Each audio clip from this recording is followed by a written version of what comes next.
Microengineering is about making things very, very small. It is the world of tiny machines and devices. We call them micro-machines and micro-devices. These devices are so small that we often need a microscope to see them. Microengineering uses special tools and techniques. These tools help engineers work with very small parts. The parts are often smaller than the width of a human hair. This field is also called microtechnology, or micro-machining. It is a very exciting field with many possibilities. Microengineering starts with design. Engineers use computers to design tiny machines. They need to think about how the parts will fit together. They also need to think about how the machines will work. After the design, engineers need to make the parts. They use special techniques like photolithography. Photolithography is like using a tiny stamp to create shapes on a surface. Once the parts are made, engineers need to assemble them. This can be very tricky. They use tiny tools and microscopes to help them. Sometimes they even use robots for assembly. Microengineering has many applications. We find microdevices in many everyday objects. They are in our smartphones, computers, and cars.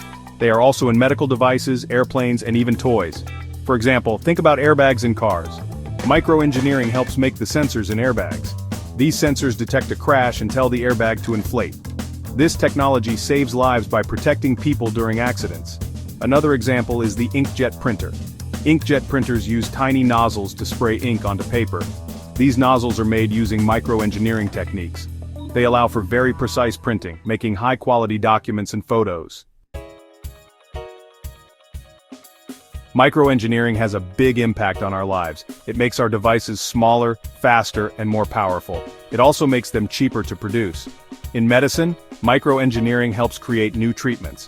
For example, doctors now use tiny implants to deliver medicine. These implants are made using microengineering. They can target specific areas of the body, improving treatment effectiveness. Microengineering is also important for research. Scientists use microdevices to study very small things like cells and molecules. This research helps us understand the world around us better. It also leads to new discoveries and technologies. Microengineering is a rapidly growing field with a bright future.